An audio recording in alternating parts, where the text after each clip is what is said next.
내 정보가 털린 것도 화가 나는데 그걸 막아줄 법이 한나라 눈치 때문에 멈춰 있었다는 거 알고 계셨습니까?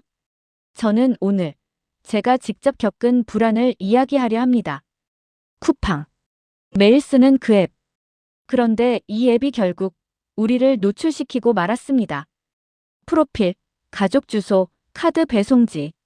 그게 한꺼번에 유출됐다는 소식을 들었을 때 저는 처음으로 생각했습니다. 나 지금 누구에게 지켜지고 있는 걸까? 며칠 전 쿠팡의 대규모 정보 유출 사고가 터졌습니다. 규모는 추정치가 아니라 수천만 명 단위. 다른 사이트처럼 단순 이메일, 휴대폰 번호가 아닙니다.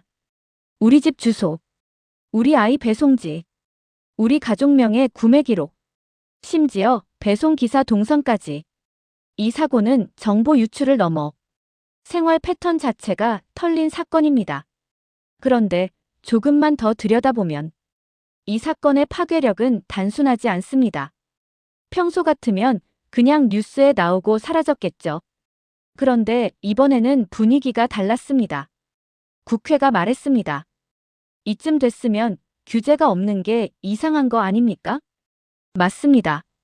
그동안 말 많고 탈 많았던 온라인 플랫폼 공정화법, 바로 온플법. 한동안 서랍에 들어간 채 건드리지도 못한 법이었죠. 왜? 딱 하나. 미국이 불편했기 때문입니다. 온플법은 네이버, 쿠팡 같은 한국 기업만 규제하는 게 아니라 구글, 메타, 아마존 같은 미국 빅테크도 규제 대상이 되기 때문입니다. 그래서 미국 외교부가 이렇게 물었습니다. 이거 우리 기업 겨냥한 법 아니냐? 그 한마디로 법은 멈췄습니다. 한국의 법이 한국 사용자 보호를 위해 만든 법이 다른 나라 눈치를 보느라 멈춘 겁니다. 저는 이 순간 이상하다는 생각이 들었습니다. 우리가 이렇게까지 눈치를 봐야 하나? 그런데 이번 해킹이 상황을 바꿔버렸습니다. 왜냐고요? 쿠팡은 한국 국민의 정보로 돈을 벌고 있지만 법적 책임은 미국 회사라는 이유로 피할 수 있는 구조이기 때문입니다. 창업자는 미국 국적.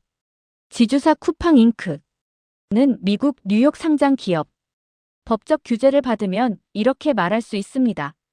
우린 미국 법인이에요. 저는 이 말이 섬뜩했습니다. 우리 정보를 쓰고 우리 주소로 물건을 보내고 우리 돈으로 성장하고 광고 수익은 한국에서 벌어가는데 막상 책임질 순간에는 미국 기업이라고 말하는 것. 이 모순을 이번 해킹이 증거처럼 드러낸 겁니다. 미국도 이제 쉽게 반박할 수 없게 된 것이죠. 하지만 솔직하게 말씀드리겠습니다. 모든 조항이 돌아오는 건 아닙니다. 미국이 가장 민감한 부분, 즉 독점 규제 조항은 빠질 가능성이 큽니다. 대신 남는 건 이런 내용입니다. 플랫폼 입점업체 갑질 금지, 수수료 공개 및 조정, 영세업자 보호 중심 규제, 강력한 자사 우대 금지 조항 일부 축소, 수수료 상한제 일부 제외 후 다른 법으로 대체. 즉, 우리가 기대한 법보다는 약한 법이 될 수도 있습니다. 그럼에도 불구하고 중요한 건 이 법이 다시 살아났다는 겁니다. 쿠팡이 아이러니하게 이 법을 다시 끌어낸 촉매가 된 겁니다. 저는 매일 쿠팡을 엽니다. 생필품 주문하고 가족에게 선물을 보내고 주소를 적고 카드 정보를 등록합니다. 이 모든 과정은 너무나 편합니다. 그런데 이 편리함의 대가가 내 개인정보, 내 생활 기록, 내 가족 정보라면 우리는 어떤 선택을 하고 있는 걸까요? 편리함을 위해 나를 내어주고 있는 건 아닐까? 저는 플랫폼을 의심하자는 게 아닙니다. 우리가 서비스의 편리함을 누리려면 그만큼 지켜줄 규칙도 필요하다는 겁니다. 편리함은 빠르게 성장합니다. 하지만 규칙은 그렇지 않습니다. 그런데 이제는 묻고 싶습니다. 우리를 지키는 법은 왜 플랫폼만큼 빠르게 자라지 못하는 걸까요? 이번 사건이 그 속도를 바꾸는 시작이 될지 저는 지켜볼 생각입니다. 그리고 여러분도 꼭 보셔야 합니다.